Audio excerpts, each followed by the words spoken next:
Hello everyone, welcome back to the Coaching Anomaly's YouTube channel.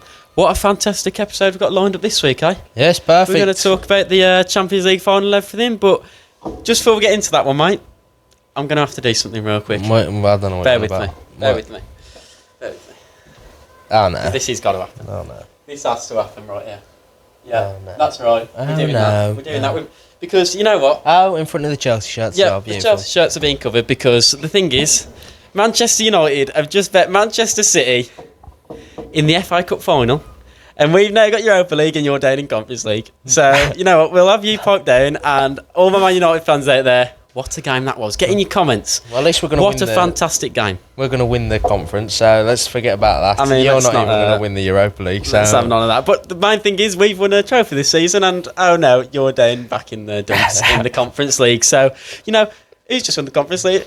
Olympiacos. God, you're down there with them. Get out. Oh no, you're not even with them now. Oh yeah, they're with us. They're with us. So have that. Have that. Oh, no. But anyway, let's move on to it.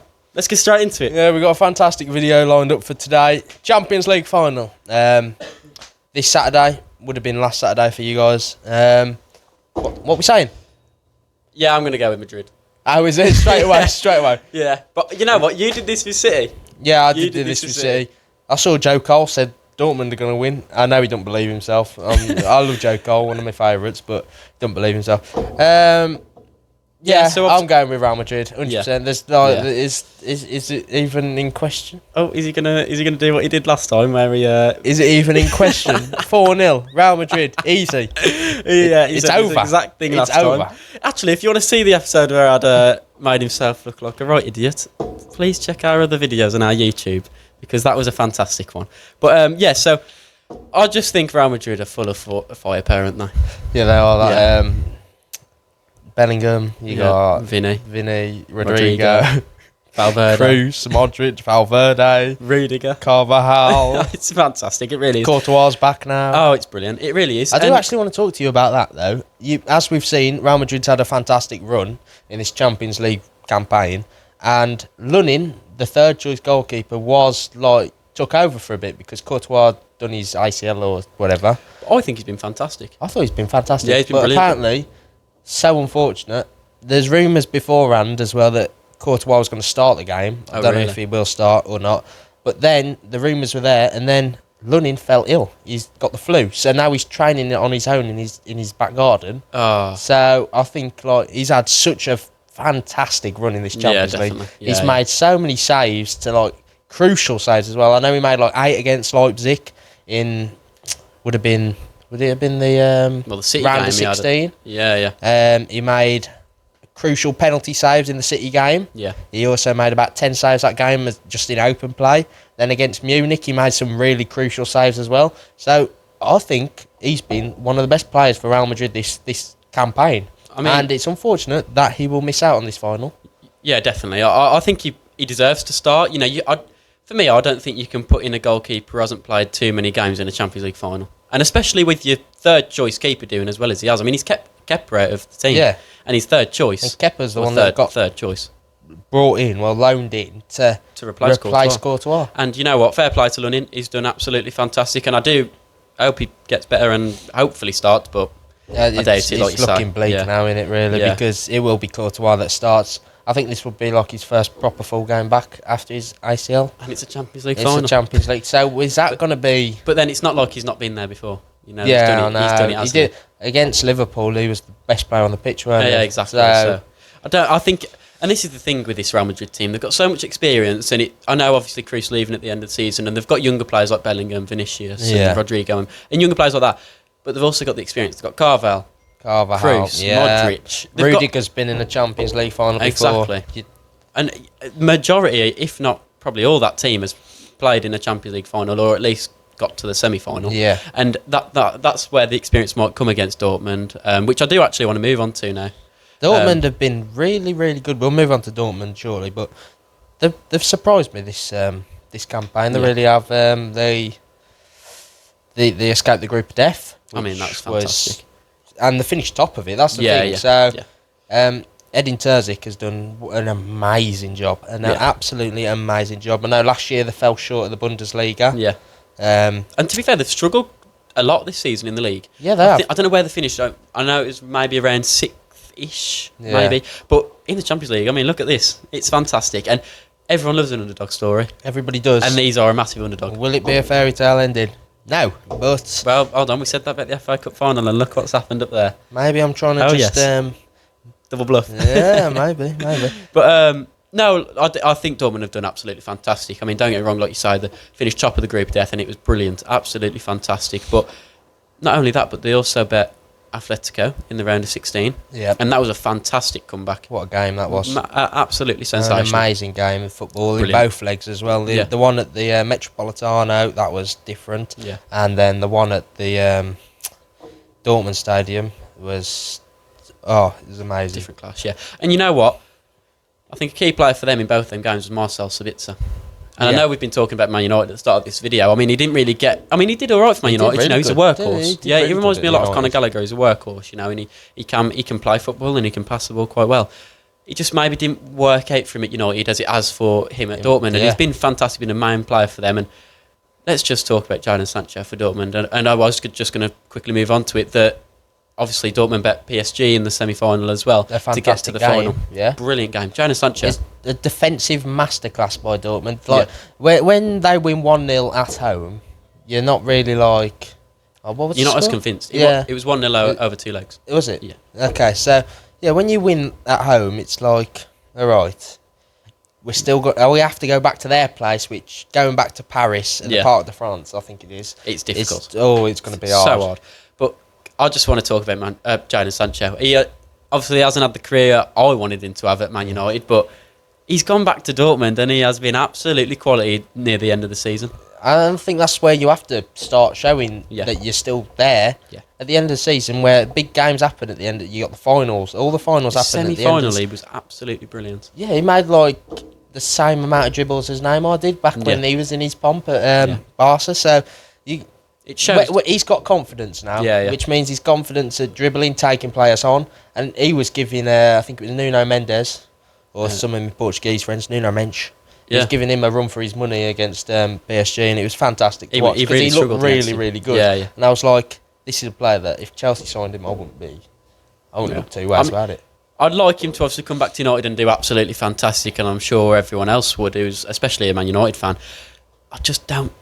It might... I obviously had the fallout with the manager, and it might be the environment within the Man United ground and the training facility, but I don't know. I think there's some obviously in there where he's not as confident, or maybe the system doesn't work for him, but he's shown it for Dortmund and he's shown it in the big games, so that obviously tells us, and obviously all you watching, that he's still got it and he can still play at the top level. A level of trust. Yeah. And I think Edin Terzic trusts Sancho. He's played so many games this season, and obviously, like you say, it's that trust to, right, I'll carry on playing, and it'll come. And that's a manager's trust. Like, top coaches know that player's got talent in there.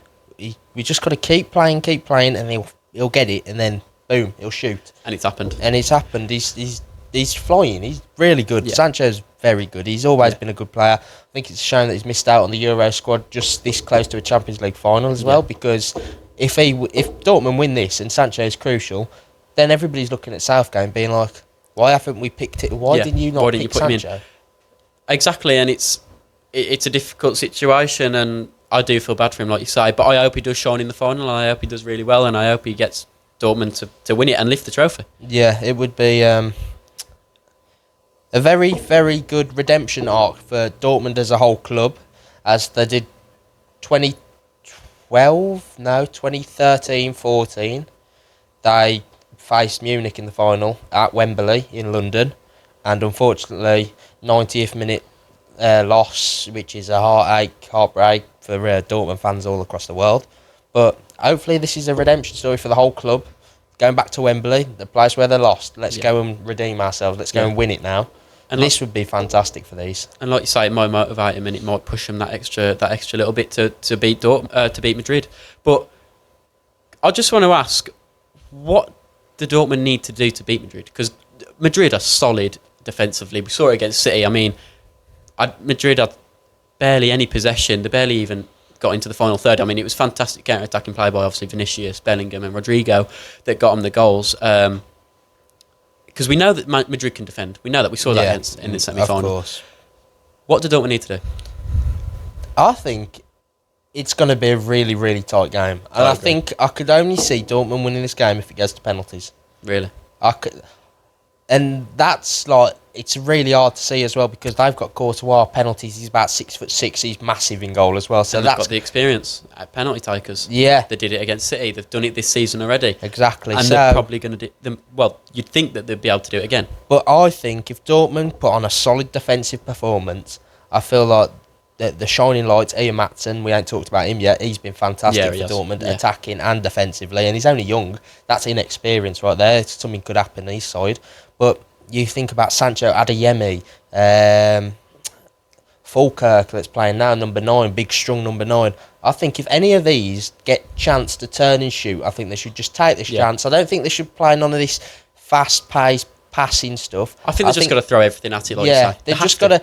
If they can defend really well against Real Madrid and take it to extra time, maybe, and then Madrid will be like, how's this happening? I know it's an hard game, but Dortmund on paper, getting their heads a bit. Even though they've got mentality, strong mentality, Madrid, but you never know, it could happen to the Irish players, like, we should have been beating these by now. Yeah. Or maybe Madrid will have about 20 chances, and Kobel, who plays in goal for Dortmund, will save everything and be like, we can't beat him. Then that doubt creeps in the head, and then they go extra time when the doubt's already there.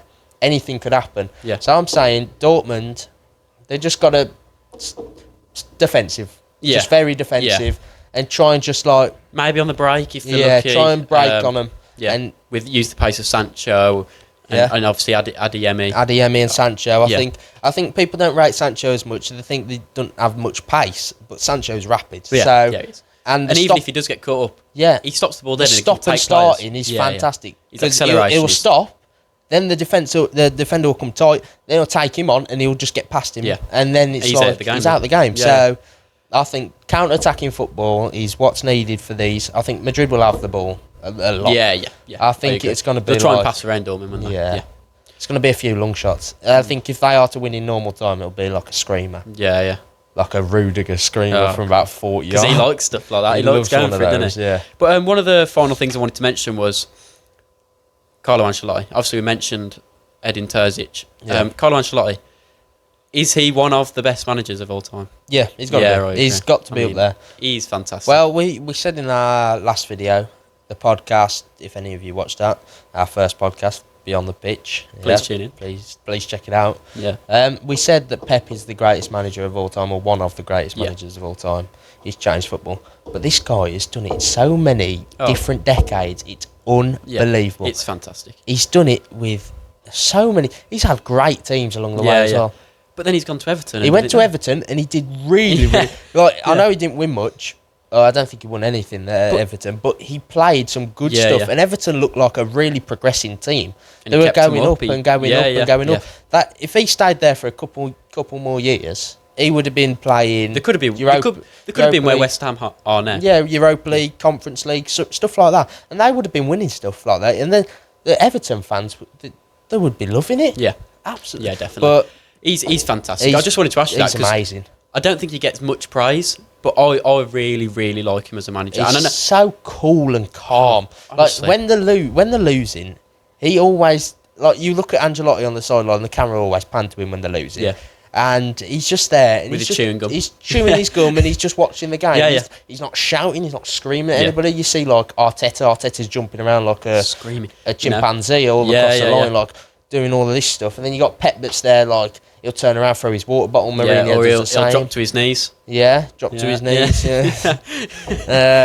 but, yeah, he's just so calm. I think it might be the age as well. I know he's late on the age. Another one is Thiago Simeone. He's like mental on the sideline. You always see his tie flying everywhere. Ancelotti, his tie doesn't move. No, it stays in one position. Yeah, it's unbelievable.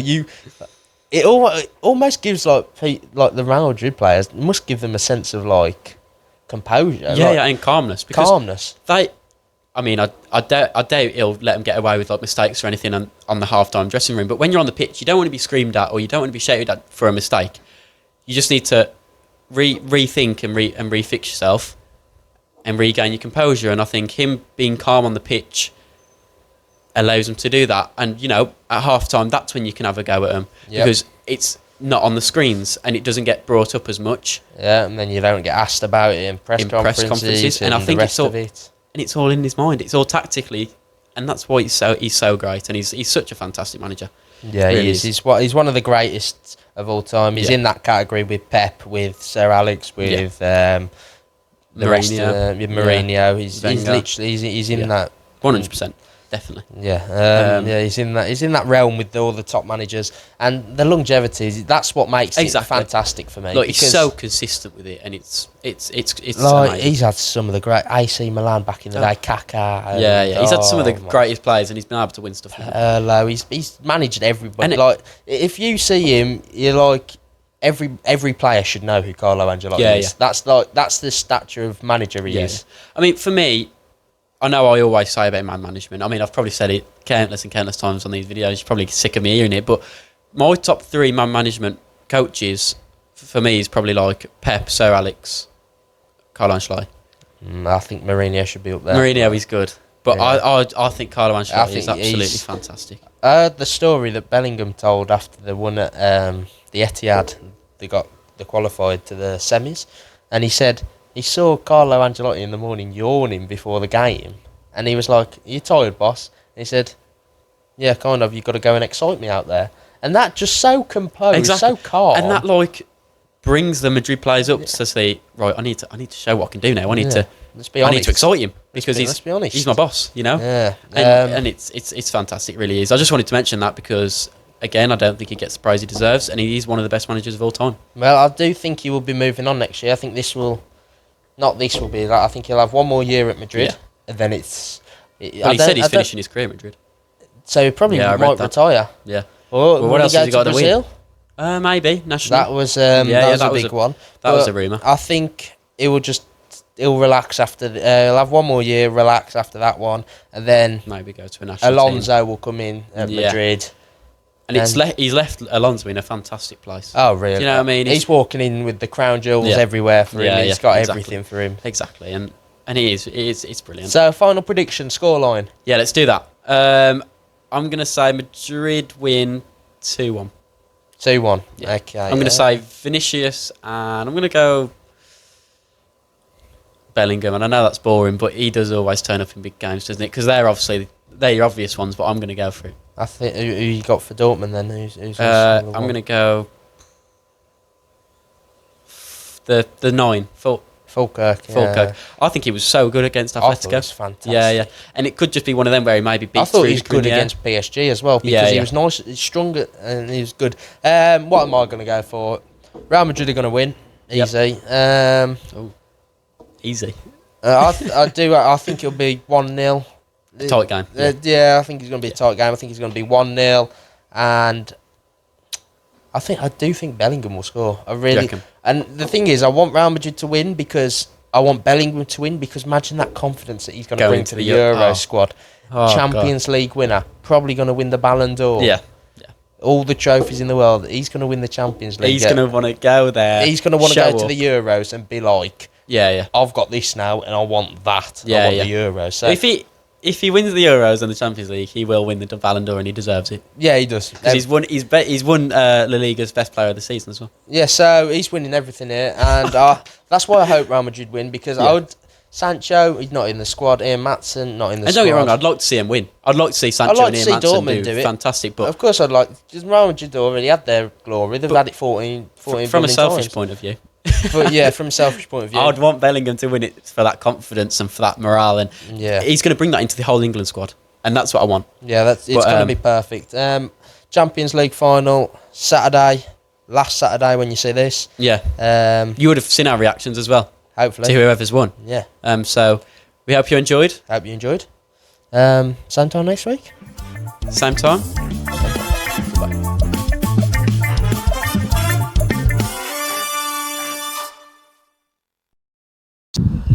Well, we called that one, didn't we? Yeah, perfect. Well, not really perfect. I said 1-0, you said 2-1, and it's 2-0, so you can't get much closer than that, really. No, exactly. And to be fair, I thought it was a bit of a plain Jane game, to be fair. Ooh. Plain Jane game. Look at that, bit of rhyme in there. But, I thought for a Champions League final, I expected a bit more, I don't know, a bit more of a shocking game, I don't know. To be fair, at least it's not 1-0. Yeah. The last few have been just 1-0. sad, boring games. This one, 2-0, still sad and boring, but still 2-0. Yeah. And we all knew what was going to happen, didn't we? Yeah, exactly. I do think the nerves get to players as well. I think obviously because it is such a big final, I think it does hit players massively, which you can understand. But I don't know. You know, when like for FA Cup finals, for example, and stuff like that, there's always a bit of controversy. There's always something happening.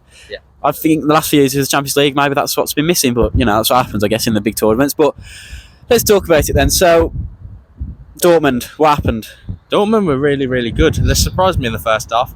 I did say, if you're watching the video, earlier on in the video, I would have said Dortmund. What did I say? I think they need to sit in and play on the counter, which they did, and they were really explosive in the first half. The counter was good, the running was good, Adeyemi, and everything was just working in the first half for Dortmund, and then they just didn't take the chances, did they? No, they didn't. And to be fair, the Adeyemi one, where he's just gone the complete wrong side than he should have. He should have gone the opposite side to which he did. First time, really. I think he should have gone straight away. As an ex-striker, an ex-five-a-side striker in the sports hall, I would have gone straight away, really. I tell you, just slide past him. Yeah. Courtois, he's come out too far. Going around him is a really tough one because your control has to be on point, doesn't it, really?